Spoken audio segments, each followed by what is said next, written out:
Welcome to Ghost of a Podcast. I'm your host, Jessica Lanyadoo. I'm an astrologer, psychic medium, and animal communicator, and I'm going to give you your weekly horoscope and no bullshit mystical advice for living your very best life.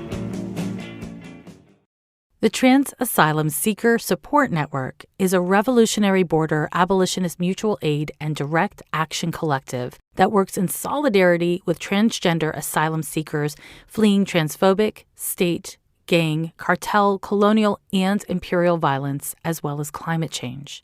They organize alongside their compañeros and support them in building a solid material, communal, and liberatory infrastructure to their lives.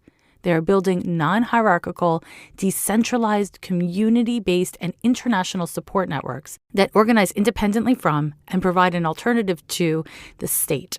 Please consider becoming a monthly donor so that they may continue paying rent, legal fees, remittances, medical fees, gender affirmation surgery fees, travel fees, and more. You can give through this link at givebutter.com/TASSN. Link in show notes. My dear, dear loves, welcome back to Ghost of a Podcast. This week, we have a little bit of a different kind of question than I've answered in quite some time. And it goes like this. Hi, Jessica. I'm curious about contacting someone who has passed, but my fear is that it might somehow trap them here and prevent their spirit from going to heaven or wherever it is that spirits are supposed to go.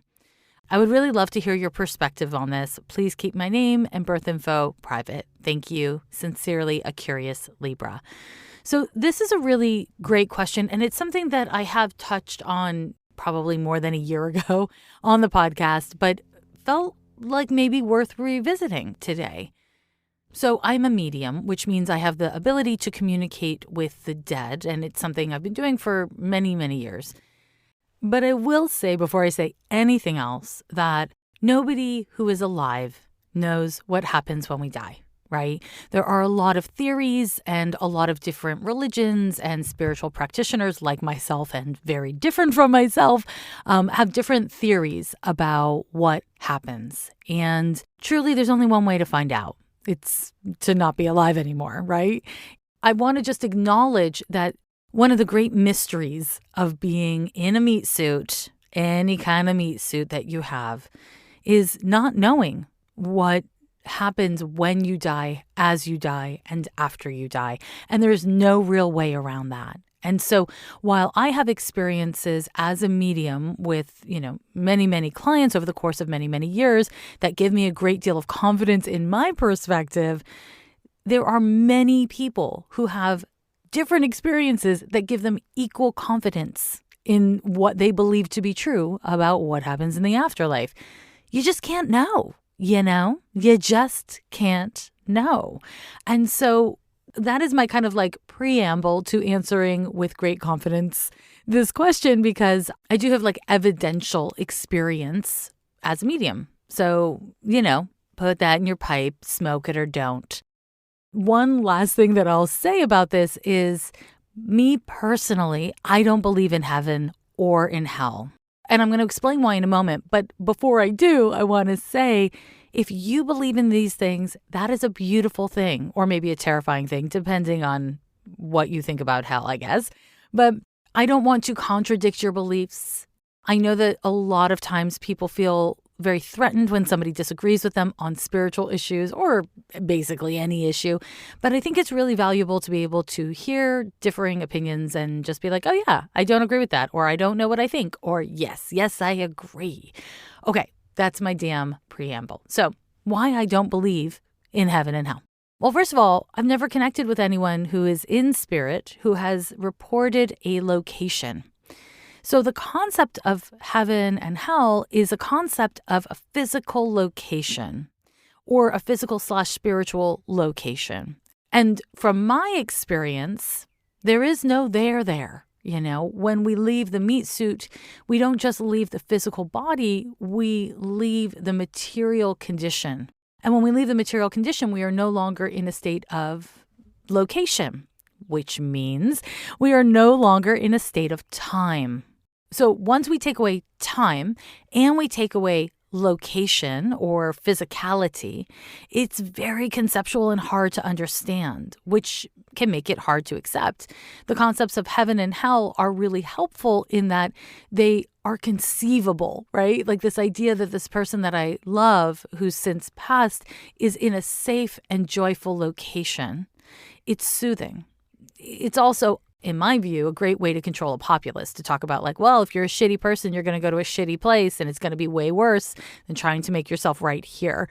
So, heaven and hell to me are just really very human concepts. And when we are no longer in the body, we are no longer in the human condition, right? The human condition is essentially a physical condition. So let me start there. Next, I want to address this question that you have around being scared of trapping someone by talking to them or connecting with them. This gets into a little bit more of a gray area because on the one hand, I want to say to you, it's not possible to trap a loved one who is in spirit by thinking about them, caring about them, or connecting with them, talking to them, right? On the one hand, I just really don't think that's possible. You are not that powerful. You cannot control the spiritual world because you love someone, because you miss someone, because you're speaking to someone. On the one hand, that's true. On the other hand, I certainly have seen kind of like codependent symbiotic dynamics between the living and the dead, where the living are trapped in grief, and that is how they know how to stay connected to their lost loved ones. And the person in spirit chooses to stick around for whatever reason, whether that's a healthy choice or not a healthy choice, they choose to stick around with the living. Now, I don't think that's something you need to fear, especially if the question is, I want to connect to my lost loved one. Now, from my perspective as a medium, I want to assure you that the dead hear you just fine. You never need a medium, somebody like me who can communicate with the dead. You never need a medium to have them hear you. You may need help hearing them, and you may not. You may need help trusting that what you hear is them. You may not, but they hear you just fine. So if you have lost someone, if you have somebody who's in spirit and you want them to know something, just talk to them. And talking to them can be physically out loud, like I am talking to you right now, but it doesn't have to be. You just need to direct your feelings and thoughts as clearly as possible in a direction, and they will hear you because the condition of separation, of duality, it's a human condition. And when we are no longer in the meat suit, we are more wholly connected. In other words, the spirit world doesn't have such a hard time tapping in. So in regards to your question, I want to just assure you that you are very unlikely to trap someone in spirit or prevent them from evolving in whatever way they intend to or are ready to evolve. That's just not realistic.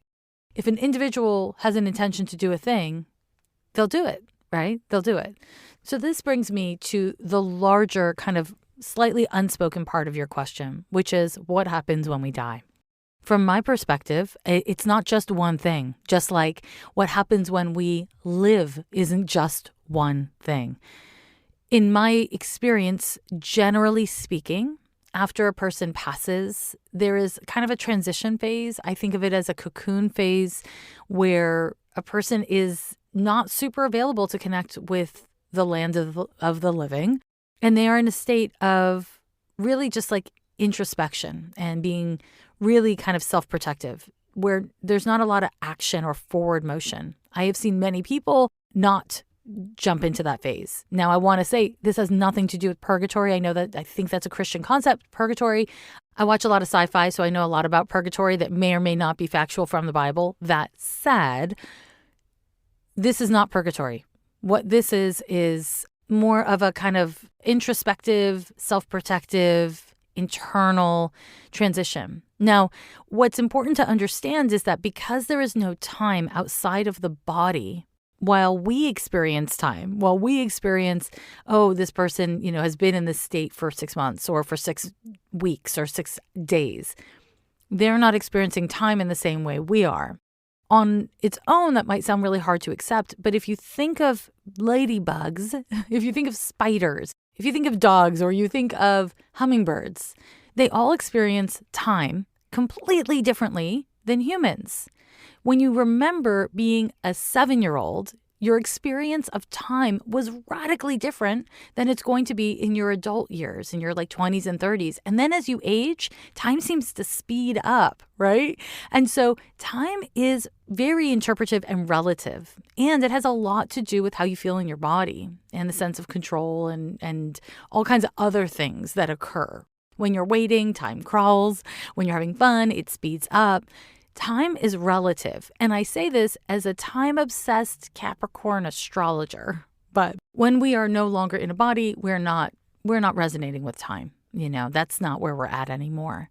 So first of all, we spend an indeterminate amount of time, if time is even relevant in this conversation, kind of in a state of recovery and self-connection, like reconnecting to the self.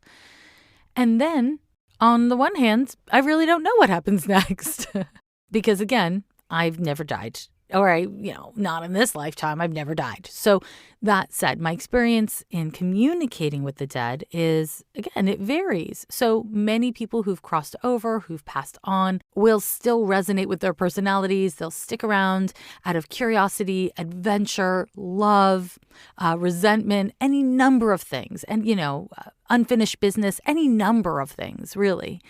When we die, the conditions of the body die with us. This is an important thing. Any kind of illness, physical illness, mental illness, if it's a condition of the body, it dies with us, in my experience. Conditions of the nature, the emotional nature, the spiritual nature, even the psychological nature, they don't die with us. They are part of us. And that's a really fascinating thing for me to have seen over the course of time is how many people, who've been dead for any number of time are very much themselves. I think it's very important for me to acknowledge that, yes, we die. 100% we die. And dying is all kinds of things. But we don't actually really die. Our bodies die. This life dies. Yes, but we exist after we die.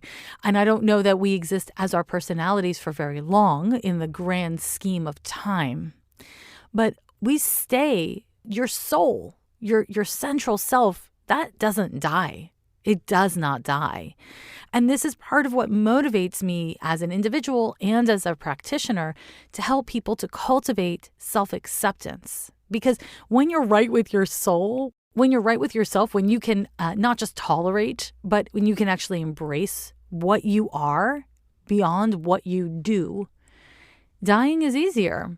What comes next is easier, like a lot easier. And also, if you can't do that, if you don't do that in this lifetime, it's okay. There's lots of energy and space and opportunity to evolve at all stages of development, whether in the body or out of the body. Whether now or later, whether something's harder or easier in the kind of micro, in the felt experience is deeply important. When we get really spiritual and we pull back, it's in some ways less important, However you get there is how you get there. Now, that's a very spiritual thing to say and not a very psychological thing to say. Personally, me, not a fan of suffering, not a fan of suffering. So I want to just be really clear that the more work you can do on self-acceptance and self-love, the easier all phases of development are, whether embodied or in death. Now, I'm really lucky in that I've been doing mediumship work with clients for so many years that I've had the opportunity to see many spirits evolve. And what happens in my experience when a spirit evolves is it feels like, to me and to those who are bereaved, those who are still here and, have loved ones that are lost, it feels like they're further away, like you can't access them anymore, like it's hard to recognize them. And that is not because they've, quote, left. It's because they're in a greater state of wholeness. As we become more spiritually whole, we are less recognizable as human people, and we're less recognizable with our personality markers. It's almost like looking at the sun. When I look at the sun, all I see is this bright orb of light. I can't see the sun itself. I can't see that heavenly body, as it were, right? I can't see any of the things that are on it or of it other than the brightness of the light. And that's a lot like what happens from my perspective, trying to connect with people who have spiritually really evolved. It's hard to tap into them. It's hard to connect with them because they are so bright and so whole. And while that is difficult for the bereaved, it is such a beautiful thing. As a medium, when I encounter it, it is such a beautiful thing. If, you are connecting with a lost loved one and that's not what's happening for them, don't worry. Do not worry, because there is no such thing as time in the spirit world. So if a spirit is saying, I want to be here for my family 5 generations ahead of me, they're not wasting their time. They're not suffering. That's okay. On the topic of suffering, if we do suffer in the spirit world, that's also okay. It is not the job or even the right of the living to identify and heal the issues of the dead. When we're in spirit and we have need for evolution, need for growth, need for healing, then identifying that need and responding to it is our own gift that we give to ourselves. So a very common question I get from living people is, what can I do for my lost loved one? And very infrequently, I've almost never heard any dead person say, I want you to do X.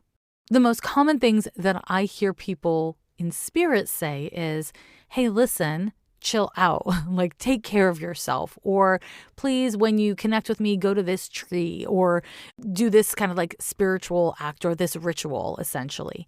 Dead people have absolutely said that, but I don't know that that's for them as much as it is for you, because the more lightly you are able to hold your love, your grief, your intention around connecting with them and reaching out to them, the more graceful that connection is, the easier that connection is, and the lighter the load on you. And if the people who have passed away love you, they don't want you to suffer. Of course not. Now, one more thing that I want to say. I just want to say something about COVID. It's been around for just over a year, and we have over 3 million COVID-related deaths worldwide. And in the U.S., according to CNN, we're at over 571,000 deaths from COVID. This is just a massive amount of death. It is a massive amount of death that has touched a massive amount of the global population, and certainly here, the domestic population. Something that's particularly scary about COVID is that you die alone, right? You have to be isolated so that you don't get everyone around you sick. And even if you're in a hospital with people around you, those are not your people and they're masked, right? And they're protected with PPE. So it's a bit of a scary death. And I want to acknowledge that the kind of like morphic field of that, the global weight of that, it's really heavy. It's really heavy. And so if you are a medium, whether you're practicing or not, if you are an energetically sensitive person, you are likely to be feeling the weight of it and have been for a year plus now. That is going to kind of color a lot of things. If you yourself have lost someone that you love, whether from COVID or not, in this period of time, the morphic field of grief is so strong that depending on how it lands inside of you, that might make your grief harder to bear or easier to bear because so many others are grieving with you. The issue of grief and bereavement is a radically different issue than death and what happens after we die. And it's very tempting to conflate the two. The suffering that grieving produces is so great. And as I've said before, and I'll say again, it is the shit side of love. It really is the shit side of love. But from my experience connecting with dead people, it's not the same as being dead. Being dead it's not the same as being bereaved, and it's important to not conflate these two conditions if possible. In other words, don't project your feelings, no matter how severe, onto the dead. understand that you can't understand. Even though I feel like I understand because of the work I do, I know that I don't know. We cannot know. We cannot know what happens after we die. That is part of being alive. And anyone who promises you that they know for sure what happens after we die is hanging their hat on a hook I've never seen. That was a weird metaphor, but I'm sticking with it. Anyways, if you are dealing with bereavement, seek help and be patient because it takes a long time. And I know in our world, we don't like to give it a long time because bereavement and grief is ugly and it's deep and it's oftentimes inconsolable. That's its nature. It is raw and animal and driving. So if you are bereaved for any reason, if you lost somebody this year, if you lost somebody 10 years ago, be gentle with your heart. And if you can, wonder at your own capacity to love. Know that your capacity to feel, your capacity to love, even when it hurts, is a really beautiful thing, and it's part of what makes you human. Compassion in Oakland was formed in response to the surge of anti-Asian attacks in California's Bay Area. It started with a simple social media post offering to chaperone anyone within Oakland's Chinatown neighborhood to help them feel safer. Since then, over 400 volunteers of all different backgrounds have come forward from across the Bay Area to stand against AAPI hate. Thus was born the movement for the community to come together to support and protect our Asian elders. Compassion in Oakland is now looking for volunteers to serve in several different roles. Check out their website to donate, learn more about volunteering, or start a compassion project in your own area. Go to compassioninoakland.org, link in show notes.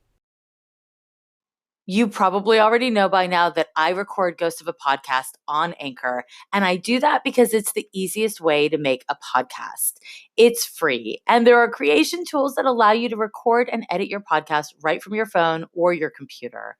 Anchor distributes your podcast for you, which is super convenient. It can be heard pretty much everywhere from Spotify to Apple Podcasts and across all the platforms. And you can make money from your podcast with no minimum listenership.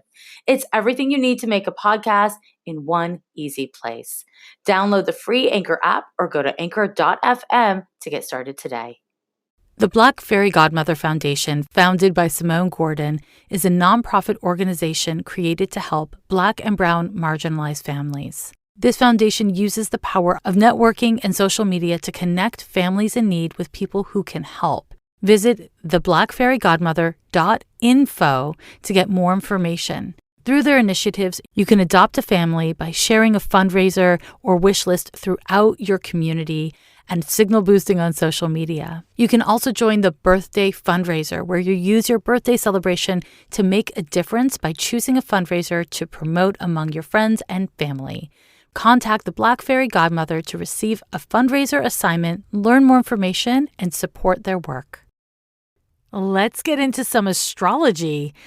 Why don't we? But before we do, I have a very exciting announcement, which is that beta access to Astrology for Days, my transit tracking astrology app for astrology students and professionals, is available only for my patrons on Patreon. If you're in the market to get the beta access to Astrology for Days and 15% off the subscription price, just go over to patreon.com/Jessica Lanyadoo, link always in show notes, and giddy up. I mean, why would you not giddy up when you could giddy up? It is the DIY tool that every astrology student and professional needs for their toolkit, and it's a web-based app, which means it works on every device that gets internet. Like, it doesn't matter what you have. So yeah, go ahead and pick up your self-guided learning tool, Astrology for Days, today, or wait until after beta. Okay, we're going to look this week at the astrology of April 25th through May 1st of 2021. And there's a fair amount going on here. So let's get into it. On the 25th, we have 2 transits that are exact, and I kind of touched on one of them last week. Now, on the 25th, we are still going to be under the influence of the Venus square to Saturn. And just as a gentle reminder, what that's likely to feel like is just kind of things are off. There's an off energy interpersonally. You may not be feeling particularly cute or creative. It can have you in a bit of a heavy set of feelings. On its own, this transit is actually really great for reviewing your values, and the problems that you're confronted with are meant to kind of confront you with, do your relationships reflect your values? Does what you do and how you do it reflect your values? And on the 25th, the first day of this week's horoscope, Mercury forms an exact square to Saturn. So now we have the influence of Venus squaring Saturn, the exact transit of Mercury square to Saturn, and it may find you feeling a little fucked up. I'm not going to lie. Saturn governs depression. It governs a sense of scarcity. You know, Saturn in the body is related to calcification. It's related to the bones and teeth and all that kind of stuff, but it's related to calcification, things getting hard or rigid. And so when we look at it more interpersonally, when we look at it kind of experientially and not just in the body, what we tend to feel is a tendency to become rigid, to brace for impact. And so you want to pay attention to that pattern or that tendency in yourself or in others around ideas exchanged. Mercury square to Saturn can bring up depressive thoughts because, again, it aligns you with what isn't working, with what you don't have. It is scarcity-based, and it can be quite defensive.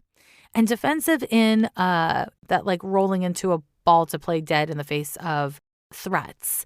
Mercury square to Saturn is a great time for editing. If you're a creative person and you need to edit a project, this is a great time for it.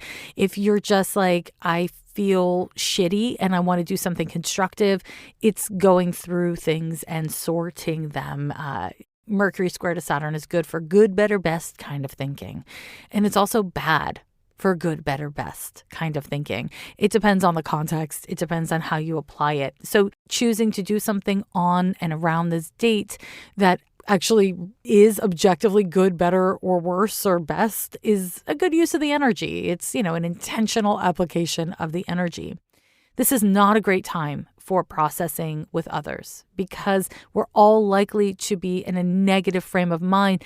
Nobody's going to be the more resilient one necessarily. Now, because of the nature of this transit and the fact that the moon will be full in Scorpio the following day on the 26th, you may not be able to avoid process, or it might not be wise to avoid process. And so this is a great time to tap into another aspect of this transit, which is discipline. Try to cultivate discipline in what you allow yourself to say, what you allow yourself to linger on in regards to your thoughts or what somebody else said. Mercury square to Saturn, it's not an obsessive transit. Neither of these planets in aspect to each other incline us to obsession. However, what they do is they incline us to scarcity-based thinking. And if you have an obsessive nature when you fear failure, you're likely to just go whole hog on it. Mercury square to Saturn may confront you with a failure, real or perceived. And so I want to remind you that failure is a real thing. Obviously, nobody fucking wants to fail. But in essence, in truth, the only way to properly fail is to not learn anything, right? To take nothing away from it. To say, none of this was my fault. It was all about other people or, whatever you want to blame it on, and take no lesson, right? So if there's something that's not working out the way you want it to, I want to encourage you to do your best to see what you can learn from it. If you need greater humility, if you need greater self-assurance or self-confidence, whatever it is, really see what you can learn. If you are not actually actively failing, but instead scared of failing, scared of fucking up, scared of future scarcity, I want to encourage you to really look at what it is that you stand to lose. Be honest with yourself. Right? Because sometimes it's the fear of failure that is much worse than the thing that we are fearing. Sometimes just naming things makes it easier to cope with them and to prepare for them, to take actions that are fortifying and self-protective. And sometimes none of that's the case, but it's certainly worth evaluating. That's what this transit wants us to do, to evaluate what isn't working, to evaluate our relationship to fear, to failure, and how we fit into the world at large. So it's a heavy minute, especially with the kind of overlap of the Venus square to Saturn. Now, on the 25th, we also have a Mercury conjunction to Venus, which makes perfect sense. If you're an astrology student, you're tracking this, right? Venus is square to Saturn. Mercury is square to Saturn. So it stands to reason that Mercury and Venus are in the exact same place. So they're sitting on top of each other, and they're both forming a square to the planet Saturn. So Mercury conjunction to Venus is a lovely, honestly, really chill, not super noticeable transit, IMO, on a regular day anyways. But in the context of the fact that Mercury and Venus are sitting on top of each other and forming a square to Saturn, this is a unique moment. And it really changes the meaning of the transit itself. And I want to just pull back before I unpack what I mean to say, if you're an astrologer or an astrology student, context is very fucking important. Context and synthesis, because on its own, Mercury conjunction to Venus is a lovely, delightful, chill transit. And if you're only looking at one thing at a time, you may tell yourself or clients or people on social media or whatever it is, oh, this is going to be beautiful. This is going to be lovely.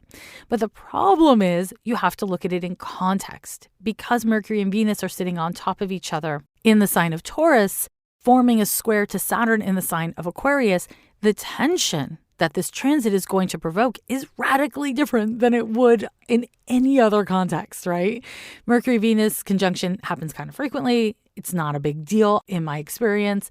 But when Mercury, your mind, your friendships, and Venus, your values, your intimacies, meet and form a square to Saturn, there's a way that we all run the risk of confusing the way we feel about ourselves, the way we perceive others to feel about the way we look or our relationships and how things are, with our overall value. So here I want to give you some very important advice. At the start of the week, but honestly, fucking all week long and for your whole life, do not empower others to be the judge and jury of your value, especially if you don't like or respect or know those people. It is really important to look at issues related to value, how you identify value in yourself and in others, whether your actions reflect what you believe, whether other people's actions reflect what they believe. Words are easy. Honestly, words are hard for a lot of people and for all of us at least some of the time. But it's really how you embody your words. It's how you act. It's what you do. That's what's really important here. And so you may find yourself looking for validation of your self-esteem in the face of others or in the eyes of others. That's not great. And it's likely to be a self-fulfilling prophecy this week. Okay. So really pay attention to those themes in yourself, but also in the people around you. You may be dealing with somebody who's acting weird, and they may be acting weird because they're having a self-esteem crisis. And in that case, honestly, most people, at least half of us, we self-sabotage. We push people away because we're scared that they don't like us. We pick a fight because we're scared that they're going to do it first. So it's really wise to try to look beneath the hood on this one. Make sure you don't take things at face value, because Saturn does incline us, and all this Taurus energy does incline us to want to look at things at face value because it feels kind of easier and a little bit more masochistically self-satisfying. So watch out for that shit. All of this said, on the 26th, we have a full moon in Scorpio. Now, as you probably know, full moons occur every single month. Every once in a while, every blue moon, as it were, there's 2 full moons in a month, but they happen once a month and once a year per sign. Generally, there's always exceptions. And it's when the sun and moon are exactly opposite each other to the exact degree and in, opposite zodiac signs. This year's full moon in Scorpio is happening at 8:31 p.m. Pacific time on the 26th of April. And the moon is at 7 degrees of Scorpio. Cool. That means the sun at 7 degrees of Taurus, Uranus at 10 degrees of Taurus, and Venus at 15 degrees of Taurus, and Mercury at 16 degrees of Taurus. They are all sitting very fucking close to each other. They are a sweet little stellium in Taurus opposite that tender, intense, and driving Scorpio full moon. So there's a lot to fucking talk about, see.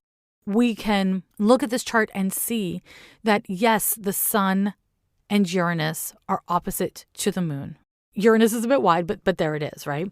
And again, on its head, you might look at this and be like, oh, wow, it's going to be like exciting. There's going to be lots of newness. There's going to be lots of openings. There's going to be a sense of surprise or unpredictability with this full moon. And that's possible. It's not the most likely because Uranus, the sun, and the moon are all forming a square to the planet Saturn at 13 degrees of Aquarius. So this creates a T-square with Saturn as the focal planet to that T-square. And what's important to know is that Saturn is a murderer of all boners. And it doesn't murder boners just for kicks. Saturn is a bummer because Saturn wants us to hunker down and deal with reality, deal with time, deal with the things I owe to myself and others. It is really a reality-based, maturity-oriented planet. And having a full moon, especially in the sign of Scorpio, which is such an intense, emotional, and spiritually connected zodiac sign, forming a square or a T-square to Saturn, it can function in a bunch of different ways. So because of the kind of 2021 Saturn-Uranus square, we know that there is a psychological component to literally everything that's going on this year, right? We know that it's testing and trying of your mental health and the mental health of the people around you. We are all struggling to figure out what is real and what is not real. And that's true in your relationship to yourself. It's true in your intimate relationships with others. It's true as you look at the spiritual world or at the fucking news. What is true in the context of things like on social media or with COVID or whatever else? We are all questioning things. We are inundated with too much data, and it is hard to sort through that data, and it is rough. It's rough. We are living through really unprecedented times. And in these unprecedented times, critical thinking is required of us. Now, luckily, full moon in Scorpio loves a little critical thinking. Unfortunately, that critical thinking can become like, again, self-harm, really negative self-talk, looking for the worst in situations or in others. And so what we want to make sure that we're doing to the best of our ability is getting present this full moon. Scorpio full moons have an intense and driving feeling about them. When the moon is full in Scorpio, emotions are really driving and intense and wild. We feel really intensely. The zodiac sign Scorpio, so not Scorpio people, but the zodiac sign of Scorpio is associated with deep letting go, with resentments and passions and intensity. It is deep and associated with healing and destruction, right? And that's intense on a regular day, but we're not living through regular days. We're living through exceptional days. And so the intensity of your feelings and the intensity of the feelings of the people around you are likely to be noteworthy. So what do? Do you quake in your boots? You can. But a better, slightly more constructive thing to do is to be interested in what's coming up for you. What's coming up in the patterns that are showing up in your life? What's going on for you psychologically, emotionally? How about spiritually, physically? Be interested so that you can get present with whatever it is that's up. And from that present place, determine what your boundaries need to be, what your needs are, what requires your greater presence, energy, attention. It's not going to be the same for all of us because we are all going through our own unique lived experience. But what is going to be the same for all of us is the need to respond to our own emotions and the desire to cover up our emotions with other things. So when I say cover up our emotions with other things, it might mean you feel really intense feelings, and so you start scrolling through your phone to distract. Or you are having emotions you don't want to cope with, so you get high, or you get drunk, or you eat a bunch of food that makes you feel like shit. It's about a distraction. It's about being like, I don't want to feel X, so I'm going to focus on Y. And the focus on why is likely to be somewhat visceral. So, scrolling through your phone, it's something interactive, even though it's really kind of not. It is. It's both. So it's a distraction, kind of like a drug would be. So whatever your drug is, this is a great time, this full moon, to become more aware and present with the ways in which your system reacts to emotions and what it compulsively does or wants to do as a way to cope with those emotions or avoid and evade those emotions, right? Do you pick a fight with people? Picking fights is fun until they fight back. So this is just a great time to become more self-aware. Again, Saturn, while yes, it can murder the boners, it also teaches maturity. It's a time for cultivating humility and self-awareness in practical terms. So that's kind of cool. It's not a fun process usually, but also it is a worthwhile one. So it's one worth, embracing and taking stock of and leveraging. Now, if you're doing some sort of full moon ritual, right? If you're doing any kind of spiritual work, I would encourage you to consider releasing your attachment to what doesn't serve you in your own conduct, right? Whatever that looks like for you, whatever that means for you, in whatever spiritual practice or methodology that you like to use, that is a direction I would point you in because it'll be effective. It'll work if you do that. All to say, full moon in Scorpio, it's not nothing. It's not nothing. Okay. On the 27th, Pluto goes retrograde. Pluto will be retrograde until I think October of 2021. That brings us to the 29th of April. So on the 29th of April, we have a transit called Mercury sextile to Neptune.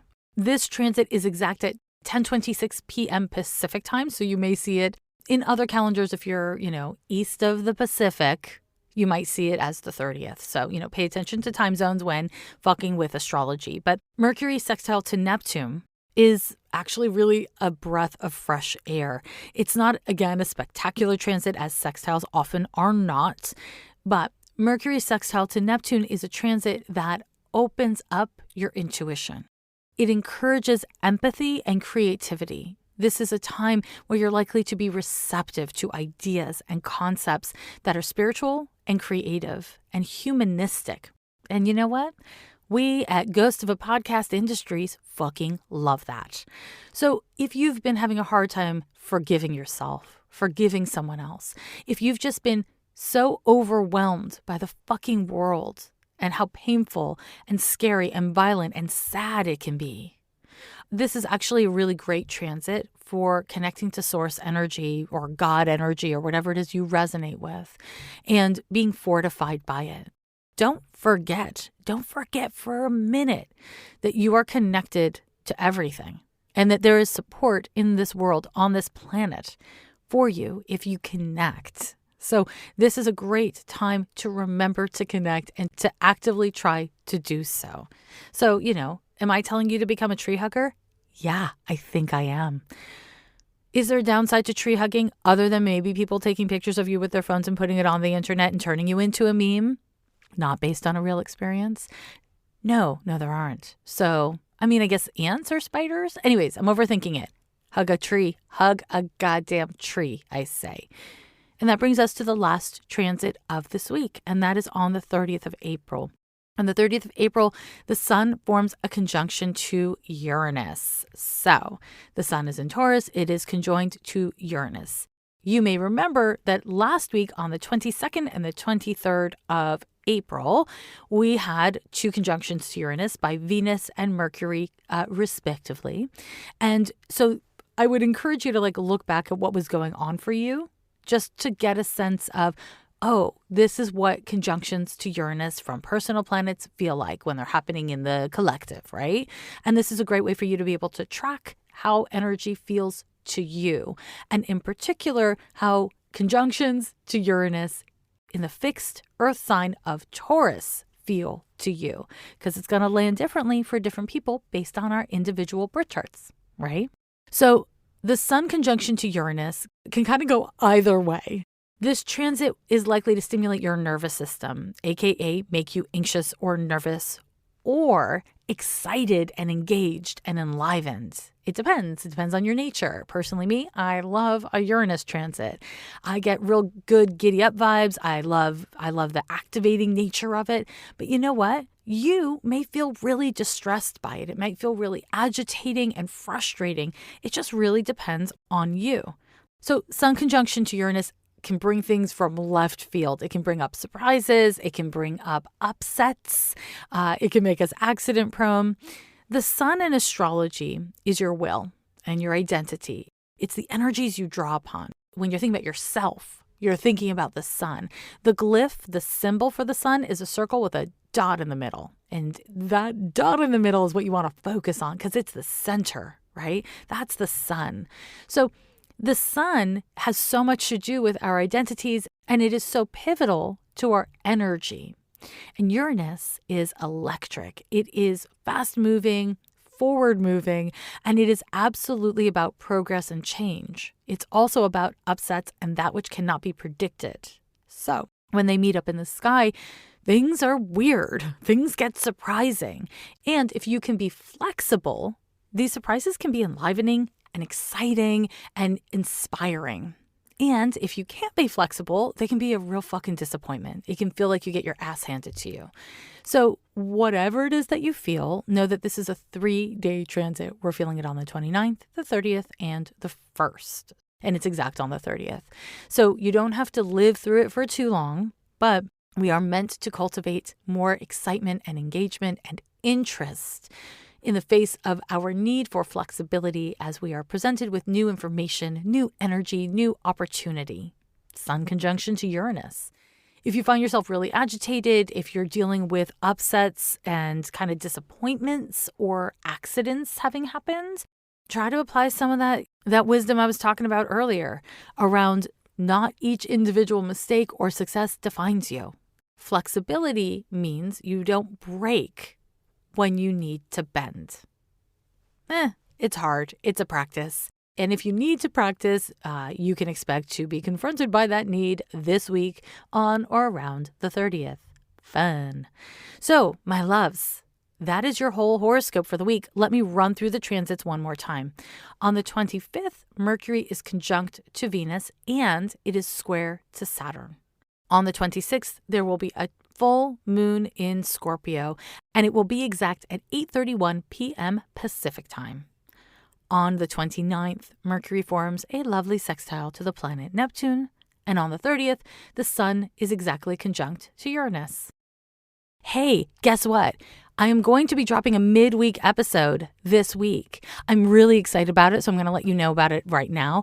Famed Virgo astrologer Tony Howard of Astrology University is joining me on the show to explain Mars out of bounds and how it is related to the Sibley chart of the United States. Yeah, we're going there. So stay tuned for a midweek episode this upcoming week. You know I can't stay away. I just love you like that. If in the meantime, you're just like, okay, wait a minute. I don't want to become a patron. I'm not ready to use Astrology for Days for beta, but I want more Jessica. Know that I have a free app for iOS called Tiny Spark. Download it. It's free and delightful. Also, if you haven't already picked up my book, Astrology for Real Relationships, Understanding You, Me, and How We All Get Along, that's really exciting, because that means you can pick it up and read it for the first time and be charmed, educated, and inspired. That's fun. Okay, I'm going to shut up, but not before reminding you that you are special. You have something to offer. There's actually no one like you. Treat yourself like you're someone special. Be a friend to yourself. Okay, now I'm going to shut up. Bye. Every year they say the end